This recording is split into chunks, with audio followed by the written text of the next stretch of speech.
Hi, I wonder if you could help me out.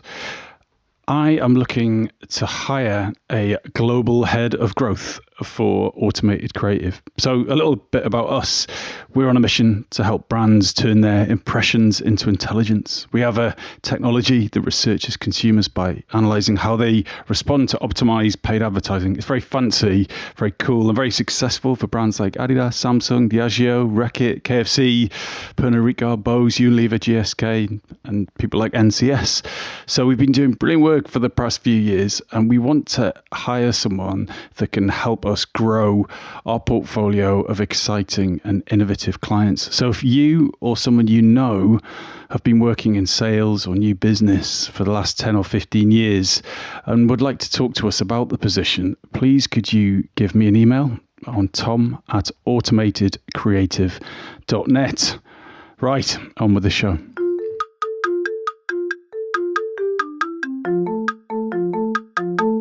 Hello and welcome to the Shiny New Object podcast. My name is Tom Ollerton. I'm the founder of Automated Creative, and this is a podcast about the future of marketing. Every week or so, I have the pleasure and the privilege of interviewing our industry's leaders, and this week is no different. I'm on a call with Paul Szumilewicz, who is Global Head of Agile, Global Marketing at HSBC. Paul, for anyone listening to this podcast who doesn't know you and what you do, can you give us an overview of your career and what you're up to today? Yeah, of course, Tom, and my pleasure and privilege to be on your show. So thank you for the invite. So I have been in banking for about 20 years, but as slightly dull as that may sound, my 20 years has been actually quite a unique, I suppose, and fortunate 20 years. So I spent almost half of my career at Lloyd's TSB, or Lloyd's Banking Group, as many will know it now. And then the last 10, 11 years has been at HSBC. I suppose the interesting piece, Tom, hopefully, is the fact that over that period I've worked in 7 different countries across 4 or 5 different continents. So I've moved around the world and have always done roles in different parts of banking. So certainly have always and continue to consider myself a jack of all trades, master of none. And throughout that period, I've clearly touched or worked directly in some of our marketing departments, which has been an interesting period as well. So across all those country moves and all those interesting positions, what new belief or behaviour has changed your career for the better? Great question. I suppose the first thing that comes to mind is over the last 6 or 7 years, I have been on a personal journey, and I suppose it's a personal development, leadership development, self-development type journey that I would crudely put in the box of mindfulness. I'm not actually the biggest fan of the term mindfulness because it's clearly arguably overused currently, and there's so many different facets to it. But for me, it was very much around 5 or 6 years ago in my professional environment, realizing that I had days when I probably had 15 or 16 meetings back to back. I was late for most of them, underprepared for many of them, and had lived, and my character definitely, lends itself towards that kind of intense, doing lots of stuff, juggling lots of balls. And I realized it was self-inflicted. I realized it wasn't making me particularly as effective as I could be. And certainly on a bad day, that made me look, feel, and act out of control. So I've done loads of work over the last 5, 6 years. Very happy to kind of share some of the details. But actually, how I would maybe as a headline budget is how do I slow down to go faster and create more space professionally. But what's been really interesting is it's been a kind of self-development journey just as much personally around how do I just press pause at times and create some space to think, reflect, and to be blunt, be a better leader, not one that's just rushing around from one meeting to the next, if that makes sense. I definitely want to hear the detail on that. I'm yet to crack that myself. So yeah, please tell me how you do it. Well. So first disclaimer, Tom, I definitely don't profess to have cracked it. So apologies to those listening, ready to note down the secret. I don't think there is a secret, but look, I'm in a much better place than I was 5-6 years ago. How did I do it? Look, a few practical things, and I love to share the practical because I listen to podcasts, I read lots of things, and I quickly try and jump to, so what's the how, right? How did you do it? I'm definitely quite practical. So one of the big things for me, first of all, was saying no. So being better at saying no to things. I read a fantastic book, and for those listening who may be particularly interested in this, called Essentialism, which talks a lot about how you find your monk state. And a big part is actually, what do you say no to? I was very good at work of saying yes to lots of different things, and I think what that led me to as I became more senior as well, Tom, is creating some boundaries. An example of that would be looking at my diary when I had those 15-16 meetings a week, and actually saying and agreeing, fortunate to have a secretary and an EA at the time, agreeing to do, for example, a maximum of 4 personal development coffees per week. So I'm one of these individuals who I don't profess to be a saint, because I have lots of personal development conversations with, some of my junior colleagues, but I enjoy them. That's why I do it. I love helping people. I do enjoy it. So it's just as much for me as it hopefully adds value to someone else. But, some weeks I did too many of those. So I created some rules around how many of those would I do per week. And I created some rules around saying no to certain meetings and just becoming stronger at that. I think that in itself, Tom, created some buffers, which actually meant that I could, go for a walk or go and get a sandwich and actually reflect on a few things. The other one I would throw in when I look at the last 5 to 6 years, and I've been fortunate to work, and I still work with a fantastic executive coach who is brilliant in this field. And, I have regular time with her where we go walking in the woods. And, yes, I'm lucky to have her, but if I didn't, I'd probably find a friend or do it with my other half, do it with my wife. And we do that, actually go walking in the woods and just have some time in nature. But the one I wanted to share, Tom, practical, that I think is a great one for people to reflect on, and I certainly use with all of my teams, is what are your personal rocks? So for me, my personal rocks in the week are probably twofold. One is exercise, and the second one is my 2 boys. And I suppose as part of that, Caroline, my wife. So I in my work diary, and again, look, I appreciate, I don't preach, I don't always get it right, and I know different jobs allow people to do different things. So I am fortunate to do this, where I can say 2 or 3 times a week, I will drop my kids off to school. And, now the intention, I'm sure most people say, yeah, that's my intention too. The way I kind of make that work more often than not is by looking at my diary 4, 5, 6 weeks in advance and putting it in the diary, blocking it out. And when a meeting comes in, and let's say super urgent, I say, I'm really sorry, I have a clash. I can't do that 8 o'clock or 8:30 meeting. And, I'm very open while I say I'm dropping the kids off, but sometimes you don't need to say that. You can just say, I have a clash. I have a clash with something else that's in my diary. And similar with exercise. Look, exercise is easier because I'm an early bird. So I get up and, we'll go for a run at 6, half 6 and be at my desk by 8 o'clock. Obviously easier when you're working from home. The big thing for me with exercise, and, different people have different things. It could be work. It could be meditation. It could be church, right? If I get it done early in the morning, that day I'm much more likely to be an 8, 9 out of 10 Paul Szumilewicz than I am on the days where I've skipped my run or skipped my exercise. So, I've kind of learned what's important to me and how to better organize, prioritize, and manage my diary personally and professionally to fit those things in. Does that make sense, Tom? Absolutely. So that's good advice, but let's talk about bad advice. What are those tips or recommendations that you hear in the industry that you think are BS?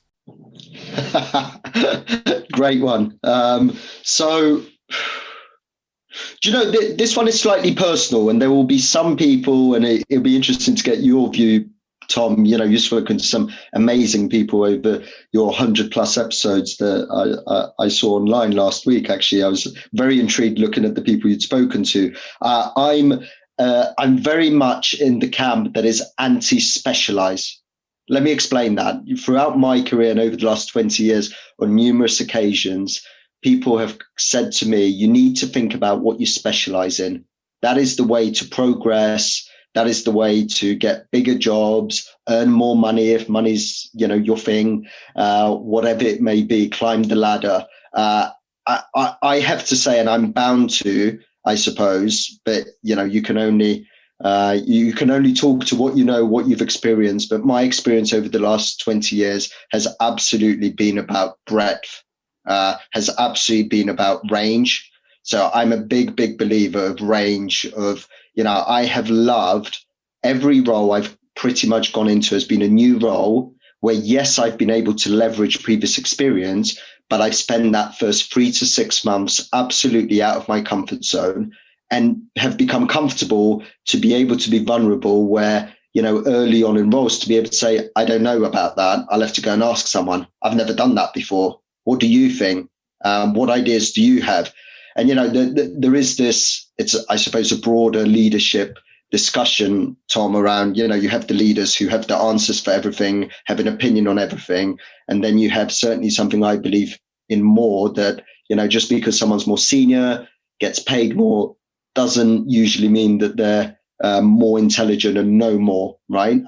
I'm a big fan of the most impressive leaders I've worked for, the ones who surround themselves with people who know more than them, ask lots of questions, are brilliant at active listening. And actually, I think that lends itself to having range in your career, not specializing in one thing. Now, look, I completely appreciate to people listening, there will be amazing specialists out there who are brilliant at what they do. They found the one thing they love and they become hugely successful, really happy, potentially earn lots of money. Brilliant, right?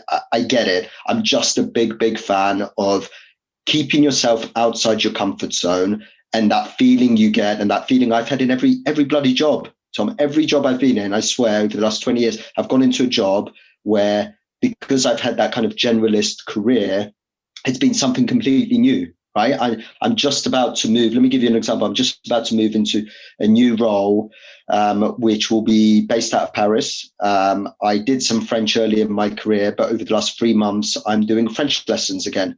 And I feel like I'm back at school. I love that feeling of that learning something new, improving yourself, and never stopping to do that. And I just have a very big belief that if you continue to throw yourself into new things, you keep your edge, you have broader thinking, and I do believe gives you different aspects to call on in solving problems in whatever role you're in, where you've done different things throughout your career. So I think the bad advice, it's a bit harsh. So, but the bad advice for me, certainly for me personally, was you need to specialize. I don't think you do. So counter to that, what has been the golden nugget? What's been that marketing tip that you heard either at the start of your career or the end? What's that top marketing tip that you share with your team most often? Yeah, great question. Tom, it's broader than marketing, but I definitely learned it and brought it to life and experienced it a lot in marketing. The tip I got actually was from, and I got it again not too long ago, funnily enough, from the chief marketing officer at HSBC, a fantastic lady called Leanne Cutts, one of my favorite bosses I've ever had, just superb, was around creative ways of staying close to the customer. And I just love that. And it absolutely, what I love about that tip, Tom, is it's relevant for any type of role you do. Arguably beyond marketing, but let's just take in marketing, whatever type of role in marketing you're in, what are you doing to creatively stay close to your customer? And I remember actually taking over a digital marketing team in a previous role where we had very quickly recruited a lot of digital experts digital marketing experts into HSBC, and they landed and very quickly got into doing what they did best, right? The creating digital campaigns, optimization testing, marketing messages, digital messages. And when I came in, I talked to my executive team and my leadership team, and I said, when was the last time any of you were in a branch? No one put their hand up. So they had not been to actually see a customer, hadn't met a customer. Actually, that was the question I asked also, Tom. Have you met someone who isn't a friend or family member who's a HSBC customer? Put your hand up. And no one had put their hand up. So within the first couple of weeks, I arranged to take that whole digital marketing team into branches for 2 days. And we just went into branches, talked to customers on the front line, sat in on interviews, and just interacted, made cups of tea, right, for the branch workers, and just sat in a customer environment. They came back flying with ideas, right? You can just imagine it. I know it sounds utopian, but it really works. It's as simple as that. It was prioritizing the time to go out and meet customers. The other one, if I may just share, Tom, the one I do, and again, I don't preach because I don't get it done every week, but we do a great thing in HSBC called Customer in the Room, which anyone can sign up to. You sign up to it, and every week you will get details of 3 different customers with, a loose script to pick up the phone to them and just say, hey, my name is Paul Szumilewicz. I'm the global head of Agile deployment for marketing. I'm just giving you a call. Just wanted to see how your experience of HSBC is. And it's probably one of the hardest things I do in the week, Tom. For all the important meetings, and I'm doing air quotes, right? Important meetings that we all have and claim to have. All those meetings I do in the week. The weeks when I find the time, and I should do it every week, but I certainly don't. When I do find the time to call those 3 customers, it's probably the time where my stomach feels really, because you just don't know where it's going to go, right? Are they going to complain? Are they going to, are they going to ask me questions about product and I know nothing about that product? But guess what? The more you do it, you have wonderful conversations. And a conversation with someone for 20 minutes that went into, have you seen our latest marketing campaigns? What do you think? I got some interesting feedback. So powerful. You come off that phone and you feel alive. You kind of feel like, gosh, this is why we do it. I just remembered all the stuff that we do is for those customers, right? It's cheesy, but it's true.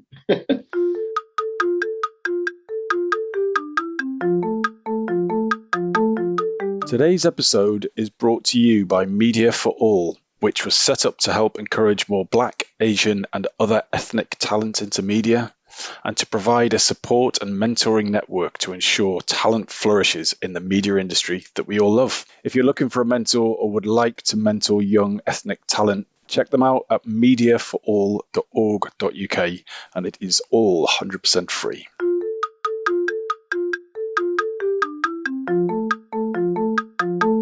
So we are at the halfway stage now, and what we're going to do is move on to your shiny new object, which is diversity. So why is diversity your shiny new object? So first reason, Tom, is I wanted to put myself out of comfort zone. That's one of the reasons I chose it, because over the last 2 to 3 years in particular, diversity and inclusion, and let me come back to that because I've got a lovely little story that I would love to share around the badging, I suppose, of diversity and diversity and inclusion. It's to use that word again, but it's a journey that I've been on and continue to be on. It still makes me feel uncomfortable because I'm not always sure what is the right thing to say.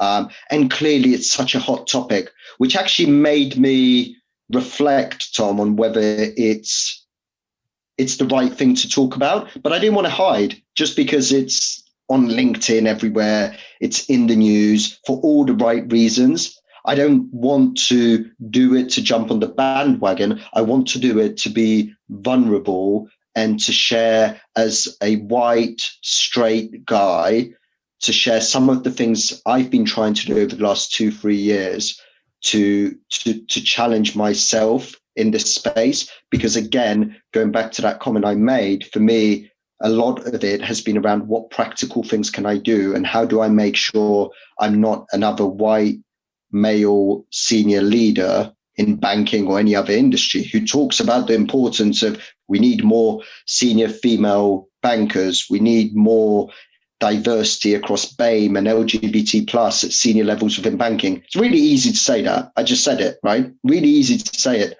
What the hell are people like me actually doing? What can they do to actually bring that to life, right? And again, please, this is a sensitive topic. It's huge. I do not profess to have, done world-changing things, but I would love to share and talk a bit about some of the things I have done that have really put me out of comfort zone, and I think have made me learn. Okay, so definitely tell me the most uncomfortable thing that you've done. So one of the, and I'll tell you when I had, and I'd love to share when I had a kind of moment of self-reflection, which was probably 3-4 years ago. I'd read a couple of articles around how we need to do more around increasing diversity within banking, especially at senior levels. And I just thought I'll do a bit of self-reflection. And I looked at the profile of the individuals that I mentor. So I mentioned before on the call, when I was having those 16-hour days, 16 hours of meetings in a day. I'm one of these people who loves to have a cup of coffee where someone says, "Oh, can I pick your brain? I want to have a career chat." Love to do that. So I was mentoring anywhere between 15 to 20 people, and that number is still similar right now.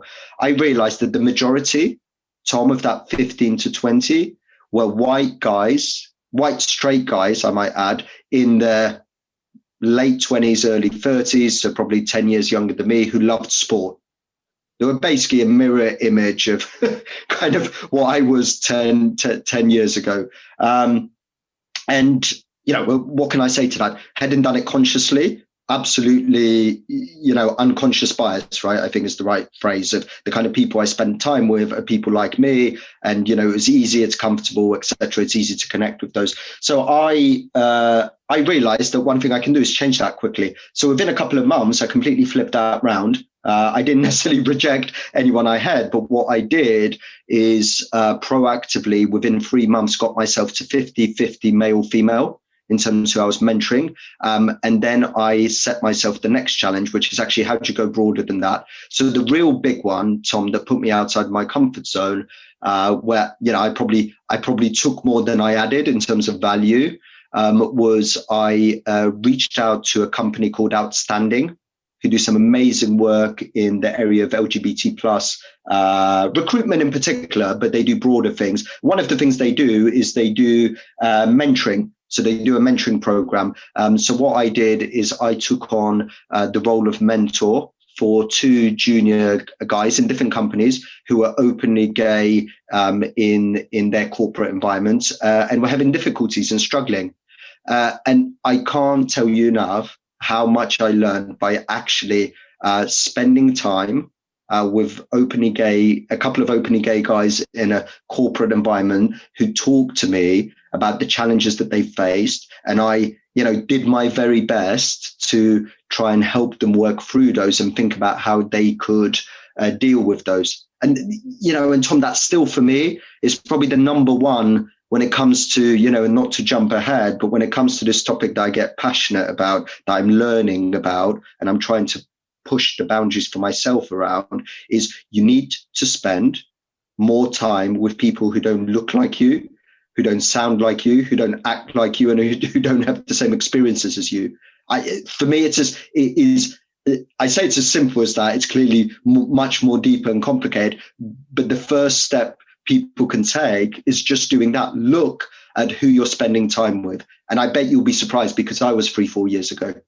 And so how would you suggest that people do that? Because we all end up in our media bubbles, and especially with lockdown as well, you just tend to meet exactly the same people that you work with. Unless you start on a new project with a new company, then you tend to just carry on speaking to the same people. So that's an interesting bit of advice to say, network and spend more time with people who don't look like you. But how do you practically do that? What's the fast track way of opening up your network? Yeah, great question. The first word that comes to mind is, I keep going back to it, Tom, but be courageous. There's no easy cheat. right? There isn't a cheat. You can do it quickly, but there's no cheat. What I mean by that, be courageous and be brave. I'll give you an example of how I did it. And this wasn't easy to do. So when the Black Lives Matter, I suppose, movement became really, really big. I want to say 12 months ago. Apologies if that's slightly incorrect, right? But it's thereabouts, where there was a lot of it on the news, on LinkedIn, etc. I reached out to a couple of colleagues who I didn't mentor, didn't necessarily have a close relationship with, but had a relationship. A couple of Black colleagues, and I literally said to them, and one of them was through LinkedIn. Right. So I looked at my LinkedIn profile and I reached out and I said, look, I hope this isn't inappropriate. I really want to understand a bit better what it's like for you to work at HSBC as a Black person and how you're finding everything that's going on at the moment. Please take this in the spirit it's intended. I want to learn. I want to listen. If you're uncomfortable or don't fancy doing that, completely understand. Guess what? The 2 or 3 people I reached out to came back to me saying would love to. And I learned lots. I spoke to a colleague, I'm sure he won't mind me sharing this. I spoke to a colleague at HSBC who told me about, he doesn't live in the UK anymore, actually, he's abroad. But when he lived in the UK, he's a senior Black guy at HSBC. When he lived in the UK in London, he would get stopped when he was asked for his ID, and he would get his wallet out and he would have a HSBC Premier card in his wallet. The police would ask very often, whose card is that? i.e. it can't be your card because it's a HSBC Premier card. And, these pockets of stories, Tom, that the reason I say you can't cheat is you have to be courageous and brave, in my opinion, of reaching out to someone and be open. If it is just about developing yourself and saying, I want to listen to what it's like to go on maternity leave and come back, right? And the challenges of that. Ask someone who's done it. Offer to take them for coffee or lunch or have a Zoom call and just say, could you just tell me what was it like? What was hard? What was easy? What would have helped to make it better? Again, I know it sounds, look, I don't do this every day. I've did it 2 or 3 times in the space of 12 months. But I still, when I talk about it, Tom, I get the feeling, right, that I had when I was doing it, saying, this is powerful stuff. I'm learning, right? I'm asking some basic questions and just shutting up, which, by the way, I'm not always great at.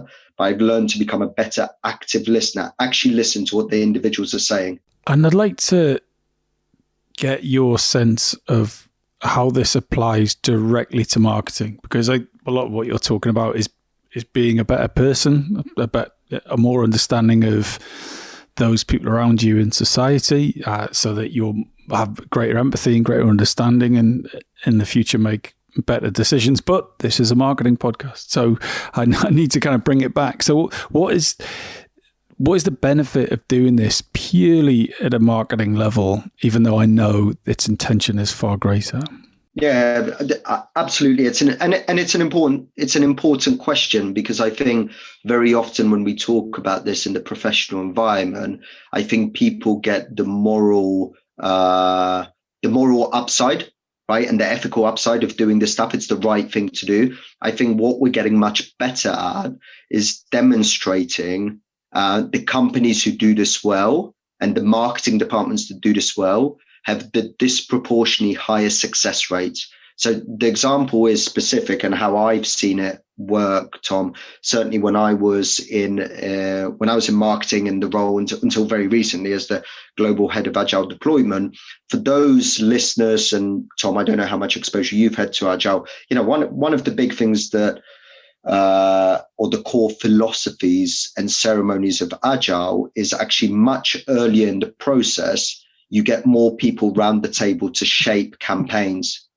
And the power of that has been that we've been much more active around saying, are we well represented around the table in terms of diversity, right? And look, let's not forget, a big part of that has to be neural diversity. I love that phrase, neural diversity, of actually people with different experiences and different backgrounds sitting around the table, helping to shape campaigns. Right. Let me just bring that to life a bit more if we have the time, Tom. So in a non-agile way, right, you may have a couple of campaign managers who would come up with an idea and a brief, we would send that to an agency, right, from HSBC. I'm going to be a bit tongue-in-cheek and dramatic. The agency would send something back, which is not what we asked for. We'd then go back again. Then the agency would come back. We'd play with it. Then we would get someone from compliance and legal involved. They would tell us all the things that we aren't allowed to do. It would come back to us, then back to the agency. All of that could probably take 60, 70 days.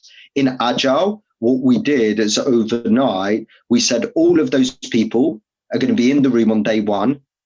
We will look around the table and say, are we well represented? Are we well represented? Are we representative of our consumers and our customer base? And actually work together at the beginning with some of the core ideas of what wouldn't work. So that actually, I suppose, Tom, the simple answer is you get something much more impactful and effective when you've got people round the table with different lenses, different backgrounds, different ideas, different everything, right? Having an opportunity to shape something. So unfortunately, we're going to have to leave it there, Paul. You are going to be talking at the Future conference. For anyone who's interested in seeing more from Paul, the website is futr.today. Paul, can you just give us a quick overview of what you're going to be talking about at that event? Yeah, absolutely, Tom. The focus of that session that I'm running is around digital transformation. There's a particular focus around Agile and Agile in marketing. And then the piece I get really passionate about, if you ever want to invite me back, Tom, is around the power of digital. And I spent the last 4 or 5 years in digital transformation as part of my marketing role as well, is the power of digital and humans together. Right? Not, there's this big focus on digital is taking our jobs, taking over the world. I have lots of examples and I've seen it in practice. The most powerful is not humans on their own or big smart computers or algorithms on their own. It's the two together is where the magic happens. So I'll be talking about that. A man of my own heart. So, Paul, if someone wants to get in touch with you on LinkedIn or somewhere else, what makes a good outreach message to you? Good question. Something personal to me, right? I'm always, I have to say I probably get 10 to 15 emails most days in my HSBC account, which are generic, but try and probably creatively grab my attention. I have to say, unfortunately, those don't particularly work for me. I think someone who has seen something about me and knows something about me and has done a bit of research and correlates that to their reach out and their connection definitely works better for me. I think the other thing is warm leads are always much more powerful. Whenever I do the same for any reason, I try and look on LinkedIn and say, do I know anyone who knows someone in X industry? And I kind of tend to go that way. So if you can reach me via someone, I know that's, I don't know if that's a great tip or not, but I think that just is much more likely to be successful. But yes, I'm on LinkedIn, I'm on Twitter, very happy for people to connect with me. Paul, thank you so much for your time. Thank you, Tom.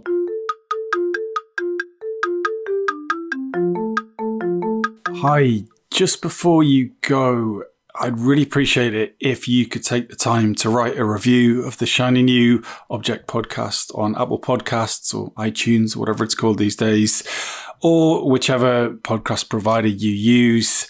We're an indie podcast, so it would go a long way for us if you could just share the word and give us a bit of a support on those channels. That would just be fantastic. If you haven't got time, that's also cool. And yeah, if you could tell your colleagues about the podcast, and also, if possible, don't forget to subscribe. And I'd love to hear your feedback. If you'd like to speak on the podcast or be a guest, or you think I'm asking the wrong questions, anything, I'd be super interested to hear what you think. So please email me at tom@automatedcreative.net. That's TOM at, I'm not going to bother spelling it. Anyway, you'll work it out. Thanks so much.